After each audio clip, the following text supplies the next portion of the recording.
Okay, welcome back, students who are taking financial accounting. And in this series of videos, we're working on the assigned homework problems for Chapter 4, the problems that were from Group B.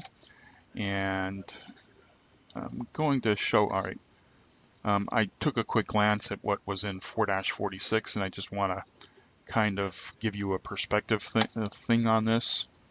4-44 dealt, dealt with sales, selling the stuff, okay, on their accounts receivable side. So the entries that were created were for the books in the perspective of making the sale. Now, when we did the videos for 445, it was asking us to make a set of entries from the sales perspective, okay, for one company. In this case here, this was RS Furniture, so that was an accounts receivable. And like it said, if you were watching the 445 video, I just told you to refer back to 444, because what's happening here is the authors are building one upon the other and changing it up a little bit. So they're saying to make the entries for RS Furniture, but then they went and said, okay, here's Tanaka, and this is from the perspective of purchasing the inventory, which ended up being an accounts payable. So in that video, instead of going through the accounts receivable, which was in 444, all I did was the accounts payable from that particular company's perspective. Now, when we look at 446, what we're looking at is Best Buy Tire Company, but I just kind of glance down, I see a purchase here, I see a sold here, paid, returned, sold, all right, purchase.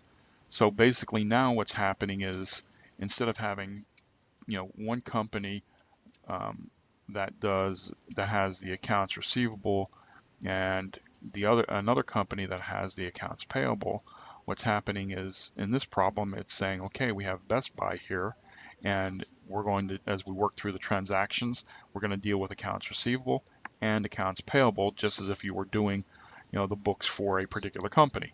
Okay, because a particular company is, both are happening at the same time, right? It's not like one company only has receivables and that's all you ever deal with. No, they also have payables, and vice versa. It's not like somebody has all payables and never has a receivable, right? So the authors went and did it from the perspective of, okay, here's what accounts receivable looks like. Let's give you a little bit more practice by doing accounts receivable, but now we're going to add an accounts payable, and now we're combining both into one set of books, okay? So I put the transactions over to the side here, and I'm going to try to write small, and I don't know if I'm going to have enough space, because when I looked at the solution here, it's like, wow, there's a lot of entries here. So as a matter of fact, right up front here, let me just quickly insert a new slide. Okay. And so what's going to end up happening, I think, is as I go down through, I'm going to try to write small, but well enough for you to be able to see, but I'm going to end up using another slide, but we'll see where that takes us to. I don't like the idea of bouncing back and forth between slides. If I was using paper, pencil and paper, I'd have several sheets of paper on my desk. But due to the medium here, so let me get into it. All right, November 4th. And, again, you're going to see these transactions go, theory-wise, if you're not understanding the theory, go back to 444, which is sales and accounts receivable. 445, which is accounts purchases and accounts payable. So I'm not going to spend too much time explaining different things here. Right, so they're purchasing merchandise on account, terms 2%, 10, net 30. So I have a timeline here, 11/4, 15 days, which is 11/19. So that's 2% discount there. So I'm purchasing inventory, and it's on account, so I'm going to credit my accounts payable because I'm buying it for the amount of 5,100, and I'm putting it into inventory for 5,100. Wait a minute. Oops, I'm sorry, not 51. Well, yeah, I could do 5,100, but I'm also Salem Tire prepaid the $75 shipping cost and added the amount to the invoice. I should have read the rest of that. So it's not 5,100, it's 5,175. Right? It's 5,100 plus the $75 for shipping. On 11/7, they purchased $600 of supplies on account from Office Max. So that's 2%, 3%, 10 at 30. All right, I'm not going to make the timeline unless I absolutely need it, or when I actually use it, I should say. So on 11/7, we're purchasing supplies on account, so they're going to credit their accounts payable again in the amount of $600. And what are they buying? They're buying supplies, so debits have to equal credits. So that means I'm going to debit supplies. That's something I'm going to own, right? And inventory and possibly even use, so I'm going to debit supplies for 600. On 11/9,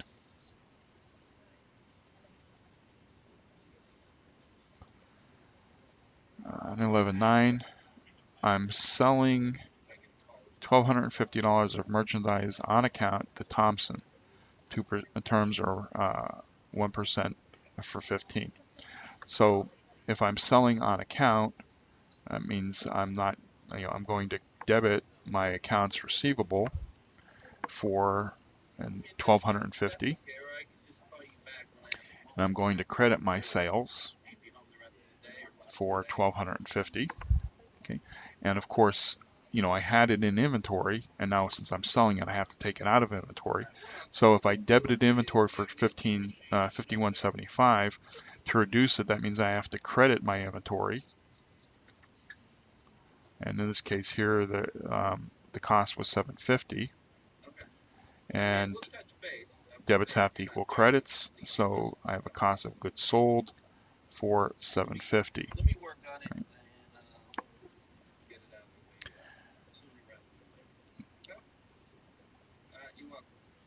11/11, paid $50 freight to deliver goods. Okay, well, if I'm paying the freight, that means I'm affecting, am I affecting cash? Yes. Cash is decreasing, so I'm going to credit my cash. I'm going to credit my cash for $50, but I'm paying the freight to deliver the goods to Thompson, who bought it on account. So, that was a sale. So I have to, I can't, I'm not putting it to inventory. I have to pick an expense account because I have to match my revenues with my expenses. And so in this case here, they're using delivery expense. So I'm going to debit delivery expense for $50. If I was up here for the 51.75, that $75 is associated with the inventory because I'm buying it to put it into my inventory, so that the shipping becomes a cost of the inventory itself. But when I make the sale and I have shipping, that becomes an expense to me because it's the normal operation of the business, and I have to match my revenues with my expenses. So I sold something. Well, what is associated with that sale? Well, these are my expenses, and that's why we move out of inventory and put the cost of goods sold, because cost of goods sold is an expense account. Even though we don't write cost of goods sold expense here, we know that cost of goods sold is an expense account. 11/13. Returned $700 of the merchandise purchased on November 4th and received a credit. Okay, so on November 4th, here's our entry for November 4th. $700 of it is being returned, so all I'm doing is reversing that entry. Okay, so if I have a debit to accounts payable, I'm sorry, credit to accounts payable. I debit accounts payable for 700, and I credit my inventory for 700.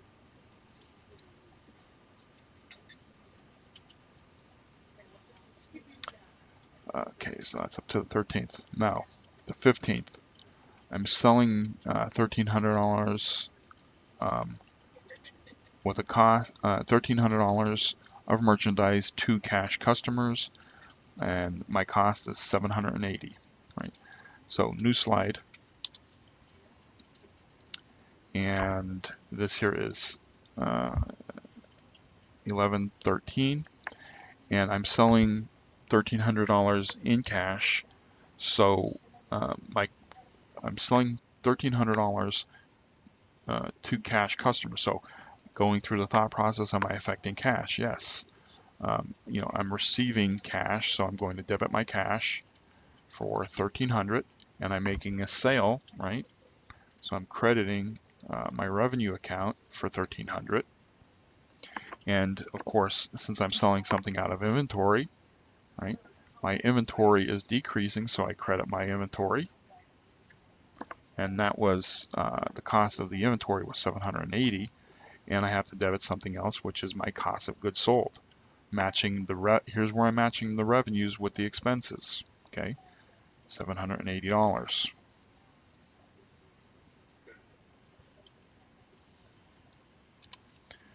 All right, paid for the supplies purchased on November 7th. Right, and now let me go back and look at November 7th. Purchased $600 on account, terms of 3%, 10, net 30. Right, so November 7th, I draw a timeline. Here's my net 30. So there's 30 days in November, so that means net 30 is 12/7, and my discount period here is 3% 10, so 10 days is 11/17.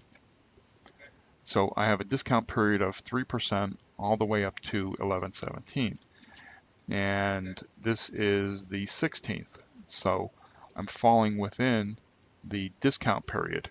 So I have to do the calculations for that. So on 11/16,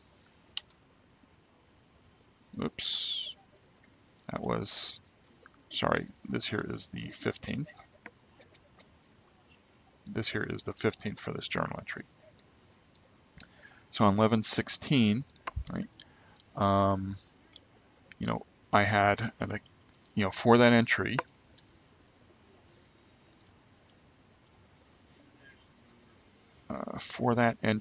so where is it? Here it is on 11/7. Okay, I had a credit to accounts payable. Well, they're paying it off, right? I realize, am I affecting cash? Yes, I'm affecting cash. I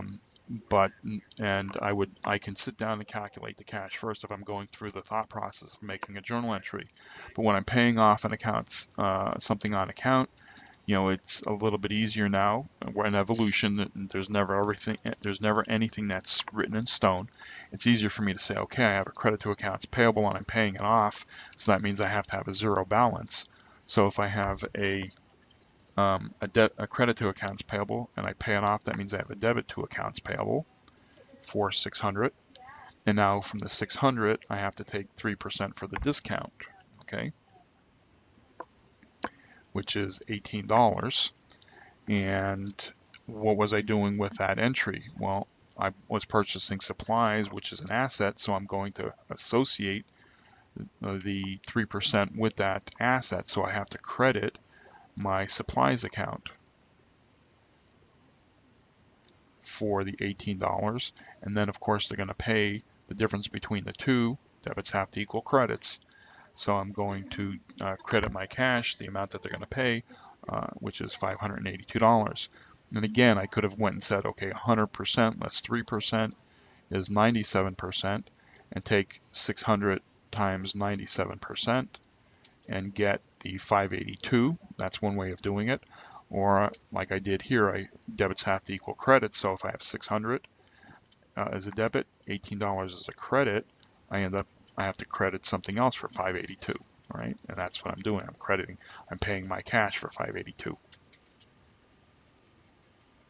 right? So that's 1116. 1118, paid Salem tire, the amount due from the 11/4 purchase in full. Okay. Well, let's take a look at what was being purchased in full. Right, so I'm going to draw a T account here and accounts payable. So on 11/4, there was a credit for 5175. Right. Then we had an entry to supplies. Then there was a sale made. I'm looking at my accounts payable. And then I have a $700 return here on 11/13, right? So I have a debit to accounts payable for 700. So the difference between those two numbers is 4175. So on 11/18, I'm going to debit my accounts payable for 4475. Now, that'll reduce that's 4475, not 41, sorry. 4475. So if I debit that for 4475, the balance in my account would be 0. So my accounts payable is now 0. Now the question is I'm paying in cash, but that original invoice from 11/4 had terms. So what do the terms look like? Well, on 11, here's 11/4, and it says net 45. So 30 days from 11/4 would be December 4th, plus 15 more days, so that's 12/15. I'm sorry, 12/19 would be my net 45. So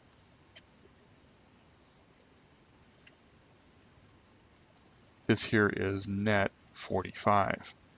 And the discount period is 2% 15. So on 11/19, I have a 2% discount period.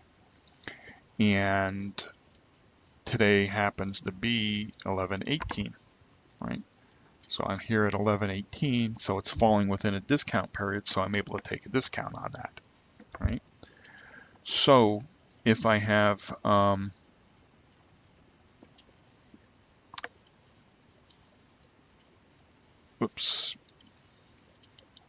able to take a discount, but remember that this inventory here, right?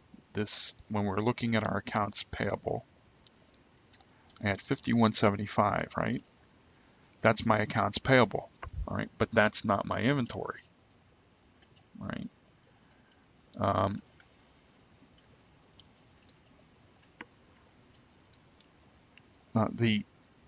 This 5175 was $5,100 for the inventory plus $75 for shipping, okay, for freight.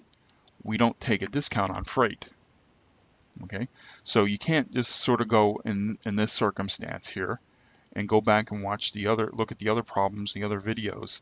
In that, you'll see that, you know, we were going along, and this here's an idiosyncrasy. Remember, you don't memorize this stuff, okay? If I'm going back and I'm trying to memorize, I'm going back to the other problem, and I'm looking at the other problem, and I'm saying, okay, well, here's, you know, let me, yeah, 40 here, right here. I'm looking at my inventory, my accounts payable here of 7,100.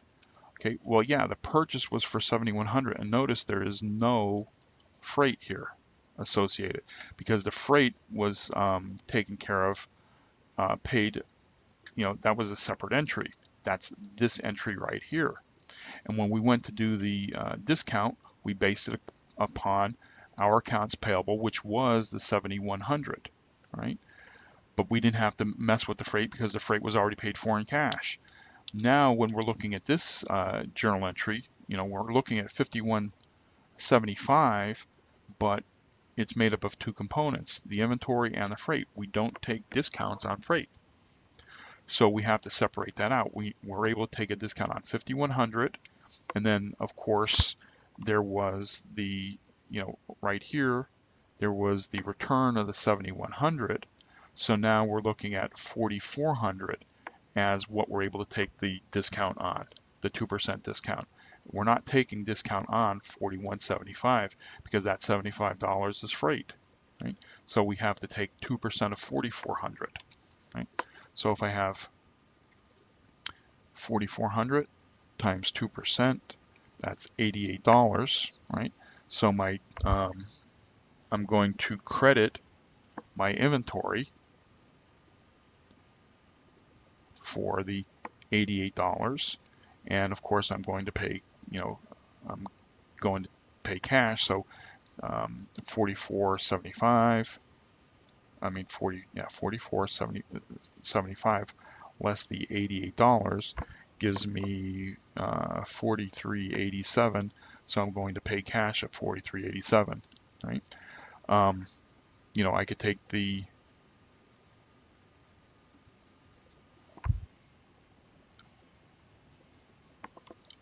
if I go and I say, okay, I'm taking the 4400 less my 2% discount and getting $88, and then I try to do 4400, right, less the $88, now I get the incorrect amount of cash, because remember, they're paying off their accounts payable, okay?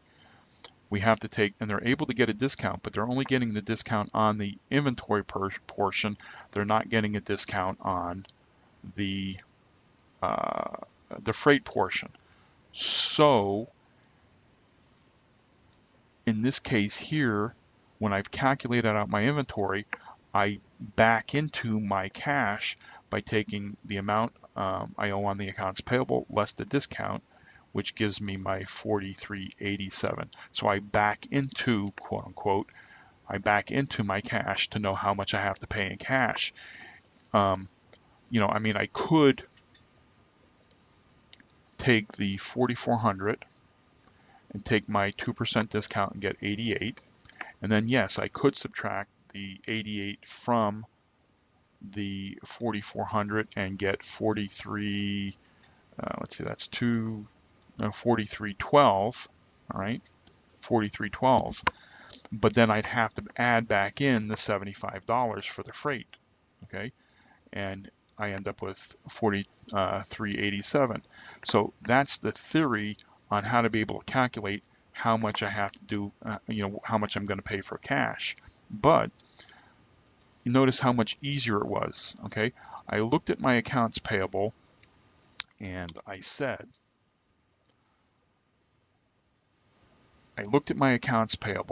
oh, I have, let me erase this a little bit here. And I had a credit for 700 here. I looked at my accounts payable and said, oh, I have 5175. And I looked at my original transaction, and I know that my original transaction had $75 in freight. Right?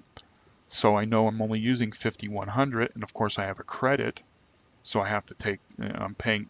Now remember, that 75 is, you could say, that's right there, okay, when I'm adding it back in order to get this 43.87.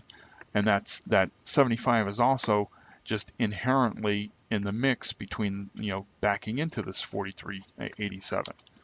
So if I sit here and I go 5100 less 700 means in order to be able, from my accounts payable perspective, I'm looking at 4400, but we're paying off the entire bill, so I do have to take into consideration this additional $75. Right? So I'm using a baseline for my accounts payable of 4400, knowing I need to think about that additional 75. So once I have the 4400 for my accounts payable, the next thing is calculate my discount. Okay, and I calculated my discount to get 88, which is, I have to make the entry to inventory for the discount. because I'm associating it to the inventory. But now when I go to calculate my cash, it was just so much easier. That's debits have to equal credits, and if I know I don't have to credit some other account, it's just easier for me to say, okay, I know what my accounts payable is, 4,400 for the inventory plus $75 for the freight gives me $44.75. I calculate my discount, and then I just back into the amount of cash, so I don't have to be doing all of this extra math. I mean, this is the theory behind getting that $43.87. All right, but me personally, I would have calculated the $88 and then just backed into it, right here. Okay, so I would have gone 4,400 because remember, 5,100 here less 700 here gives me 4,400, and I know that that additional $75 will be taken care of later. So 4,400 less 2% is 88.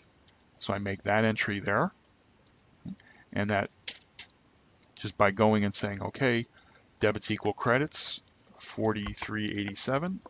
That's what my credit to cash is, and then I don't have to do the remainder of all of this here math and all the thinking through of what's going on. I could just easily back into that entry. Now, if I want to double check myself, yeah, I'd have to go through all of that math and figure all of that out in order to make sure that I'm looking at the correct amount. Okay, so I hope that made sense, and it took a long time, but there was a lot happening with that one particular entry. Okay, let me erase all of this and briefly recap.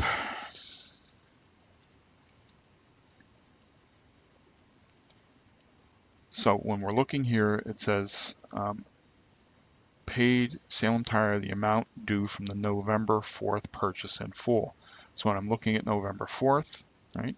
Yeah, I have a purchase of 5,100 and shipping of 75, which made my accounts payable 51.75.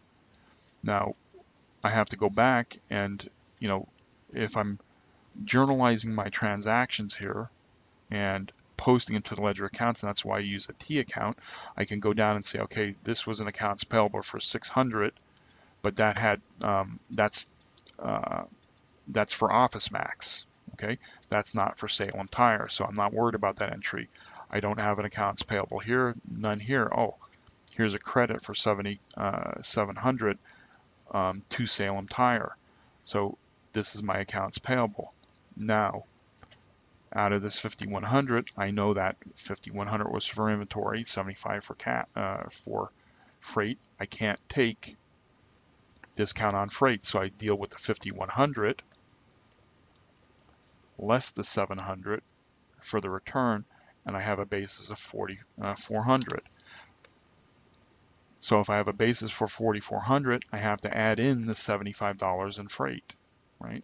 So I have 4,400 plus the 75, which is what my accounts payable is going to end up being. Because if I just work from 4,400, right, 4,400 and 5,100, 700, if I put that debit here, I have 5,100 here and a credit for 5,175. I'm still going to end up having a balance of 75, so I have to, pay for that 75. So that's why I'm adding it to the 4,400 when I'm making the accounts payable entry. So I have the accounts payable entry at 4,475. I take 4,400, 2% is 88, and I make my entry for the discount, right? And it goes to inventory. And then it's just backing into my cash by taking debits less my credits, gives me the amount that I'm going to pay for my cash. Right? I know that was long-winded. Go back and watch it again. There was a lot there for that particular transaction. All right. I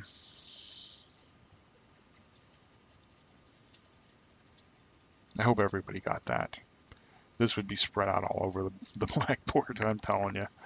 All right, so on 11/20 here, Thompson returned $250 of merchandise from the 11/9 sale. Okay, so what was the 11.9 sales? Sold $12.50 merchandise on account to T. Thompson with those terms. So on 11.9, if we're returning it, all right, we are reversing our entries right here. Okay, but instead of using the sales revenue account, we're going to end up using the sales return and allowance account. All right, so on 11.19,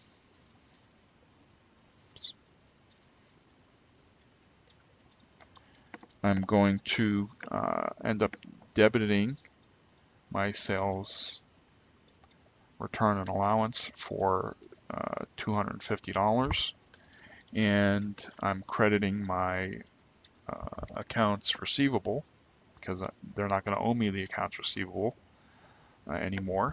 And then I have to reverse my, since I made a sale and I had taken out of inventory, now I have to take it back out of the expense and put it back into inventory. So I'm going to debit my inventory, and that was the amount of 170 was the cost, and I'm going to credit my cost of goods sold for $170. Okay. Then on 11/22, there's a purchase of $3,500 of inventory and paying cash. All right, so I'm not going to make another slide here. So on 11/22, I'm buying inventory for cash, so I'm crediting cash in the amount of $3,500, and I'm debiting my inventory for $3,500. That was a simple transaction. And then lastly, it says received payment in full from Thompson from the November 9th sale. Okay, we're go back to the original sale, and let's start looking at it. So timeline first, because it was purchased on account. I create the timelines so that I can know where I'm at in the scheme of things. So on 11/9, I have 115 net 45. So 45 days from 11/9 is 12/9. 12/9 plus 15 is 24. So December 24th would be the net 45 days. And the discount period is for 1% 15. So 15 days from 11/9 is 11/24. And that's 1%. So today is the 23rd. So this is 11/23. So I'm able to take they're able to get a discount. Now, my accounts receivable was, I have a debit for $12.50 here, sorry, $12.50 here, and that was delivery, that's that, okay, and let's see here, accounts receivable, that accounts payable was for the supplies. Okay, so in this last, on 11/19 here, I have a return and allowance of $250. So I have a credit of $250 here, which means my accounts payable that is going to be $1,000, right? Because the balance in the account now is 1,000. So if I have a debit for 1,000 in my accounts receivable account on 11/23, I'm going to have to credit my accounts receivable for the $1,000. And then there's a 1% discount. Okay. Now notice we don't have to deal with freight in this, just like we did for the 11/20 transaction. This was a sale, and the delivery was paid as an expense of $50. Okay, so it didn't affect our accounts receivable. Right, so they're able to get a discount on the full 1,000. Right, and it's 1%. So 1% of 1,000 is $10. Right? So they're going to be able to debit the sales discount for $10, and the difference between the two is how much I'm going to pay in cash. I'm backing into it. So they're going to they're going to make a checkout for $990, and that's the end of that transaction. All right, now I realize that we're at 35 minutes here, and that was to do those entries, and that one entry did, that was a little bit more complicated. But the problem now says was Best Buy Tires gross profit, what was Best Buy's profit for the month, right? Well, let's think about it. We're looking at gross profit. I'll do it on this screen here. We take our sales, less our discounts, less our returns and allowances, which gives us our net sales, right? Gives us our net sales, and then from that we take out our cost of goods sold, and that gives us a gross profit. So what were the sales for the month? Well, we had a sale of $12.50 here, and we had a sale of $1,300 here. So $1,200 and $1,300 is $2,550.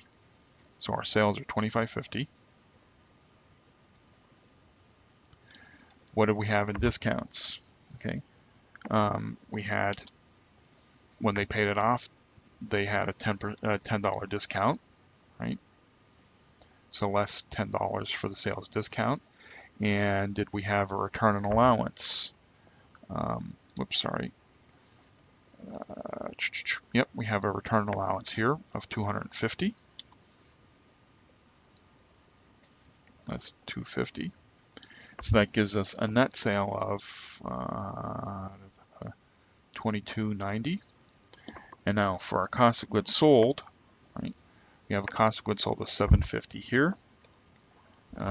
We have a cost of goods sold of $780 here, and we have a cost of goods sold of $170 here. So when we made the sale for $750, and then we had a cost of goods sold of, when we made the sale for the $1,250, we had a cost of goods sold of $750.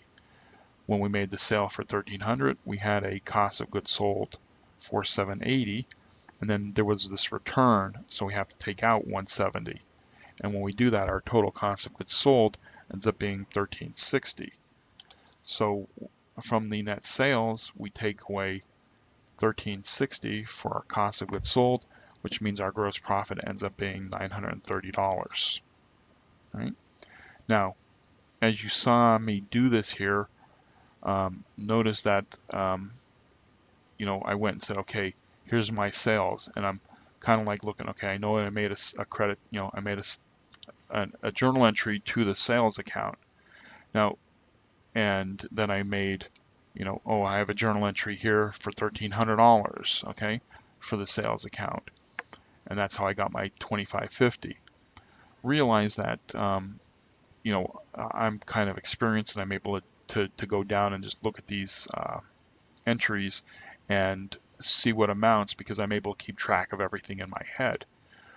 If you're not experienced and you're not sure of yourself, this is where you start creating your T accounts, okay? Because remember, this here is journal entries, okay? These are journal entries, okay? And journal entries, are listed, and what you want to do is when you go from the journal entries and you post to the general ledger accounts, you rearrange this information. And by using T accounts, so I would have an inventory account, and then for this entry, and I'd have to add an accounts payable account, so I have a T account. Oh, and then I have to add a supplies account, right? And then I come, and since the other half of this entry is to an accounts payable, I'd still put it in the payable. And then I have to include a cost of goods sold account, I'd have to enter, I have a delivery expense account, right? So I'm going down, and every time I use a new account, I would make a new T account. And by making the T accounts and putting the journal entries under the T accounts, the T account is a tool for you to be able to understand what is going on in the general ledger accounts, okay? And they just represent the actual posting of the journal entries to the T accounts. So if I was sitting there and all was said and done, where I had taken all of these entries, created all of these T accounts, and of course it's going to take longer than what I did, okay?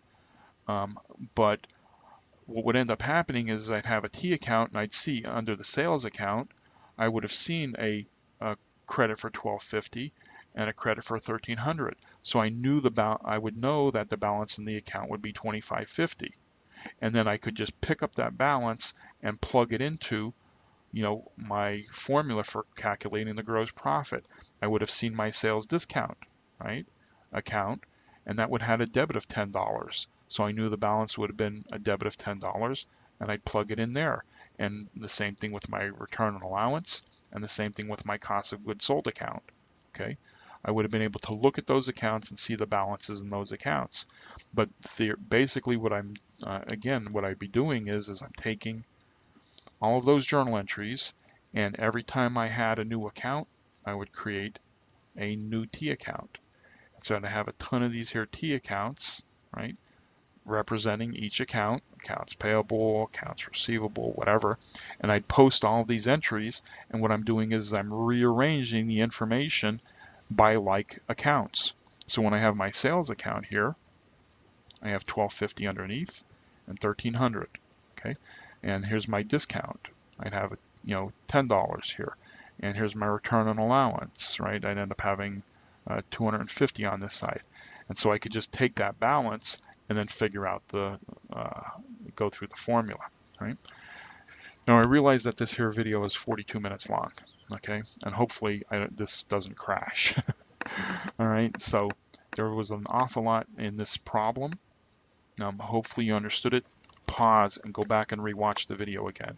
Pause and that's the advantage of video. You're able to move, and you don't have to watch from the beginning, but you can rewind a little bit, pick different points and go over it again. And if you still don't understand it, then feel free to telephone and speak with an instructor. But the reality is that this exercise was a little bit more complicated. And yeah, I'm trying to explain, and I'm just working through, what's going on in my head as I'm explaining it. And I'm monotone and I'm presenting a lot of information. But pause, go back and watch it again. Okay? And if you still don't understand something, then telephone and speak with an instructor. All right.